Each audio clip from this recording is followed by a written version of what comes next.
Hello friends, welcome to healthy சமையல் walk. இந்த மாதம் புரட்டாசின்றதுனால எல்லாரும் மீன் கறியெல்லாம் சாப்பிட முடியலன்னு ரொம்பவே சோகமாக இருப்பீங்க. அவங்களுக்காக தான் இந்த ரெசிபி. சேனைக்கிழங்கு வறுவல், மீன் வறுவல் மாதிரியே இருக்குங்க. சாப்பிட்டு பார்த்துட்டு கமெண்டில் கண்டிப்பாக நீங்களே கமெண்ட் பண்ணுவீங்க. ஓகே ஃப்ரெண்ட்ஸ், இப்போ முதல் முறையாக நம்ம சேனலை பார்க்குறவங்களா இருந்தால் ஒரு சப்ஸ்கிரைப் பண்ணிக்கோங்க. பக்கத்தில் இருக்கிற பெல் ஐக்கானை கிளிக் பண்ணுங்க. வாங்க எப்படி செய்கிறதுன்னு பார்க்கலாம். சேனைக்கிழங்கு இந்த மாதிரி கட் பண்ணி தண்ணியில் சேர்த்துட்டு இட்டி வச்சுக்கோங்க. இப்போது ஒரு பேன் வச்சு அதில் கொஞ்சம் தண்ணி சேர்த்துக்கோங்க. அதில் சேனைக்கிழங்கு சேர்த்துடலாங்க. அது மூழ்கிற அளவுக்கு இருக்கணுங்க.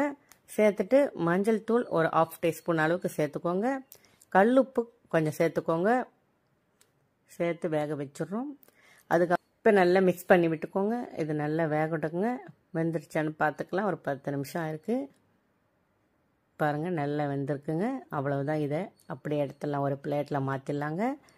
தண்ணி இல்லாமல் வடிகட்டி எடுத்துக்கோங்க. இதை கொஞ்ச நேரம் ஆற வச்சிடலாம். அதுக்கு முன்னாடி நம்ம மசாலா சேர்த்துடலாங்க. காஷ்மீரி சில்லி பவுடர் 2 டீஸ்பூன் அளவுக்கு சேர்த்துக்கோங்க. தனியாத்தூள் ஒரு 2 டீஸ்பூன் அளவுக்கு சேர்த்துக்கோங்க. சீரக பவுடர் ஒரு 1/2 டீஸ்பூன் சேர்த்துக்கோங்க. உப்பு கொஞ்சமாக சேர்த்துக்கோங்க. ஏற்கனவே நம்ம வேக வைக்கும்போது சேர்த்துருக்கோம். சேர்த்துட்டு கொஞ்சமாக தண்ணி, ரொம்ப தண்ணி வேண்டாங்க, கொஞ்சமாக தண்ணி சேர்த்து நல்லா மிக்ஸ் பண்ணி இந்த மாதிரி வச்சுக்கோங்க.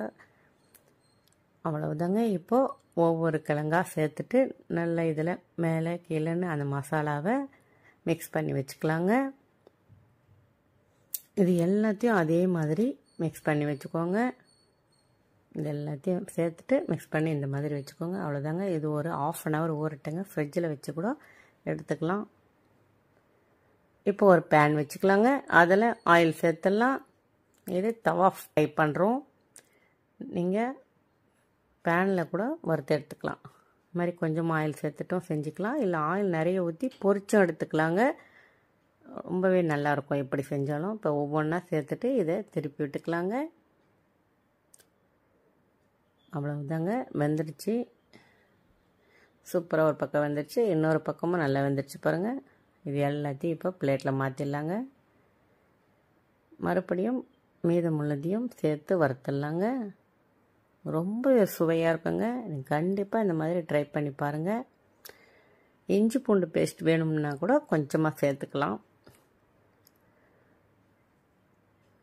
மசாலா சேர்க்கும்போது அவ்வளவுதாங்க. பாருங்கள், சூப்பரான சேனைக்கிழங்கு மீன் வறுவல் ரெடி ஆயிடுச்சுங்க. உங்களுக்கு பிடிச்சிருந்தா ஒரு லைக் பண்ணுங்கள். பாய்.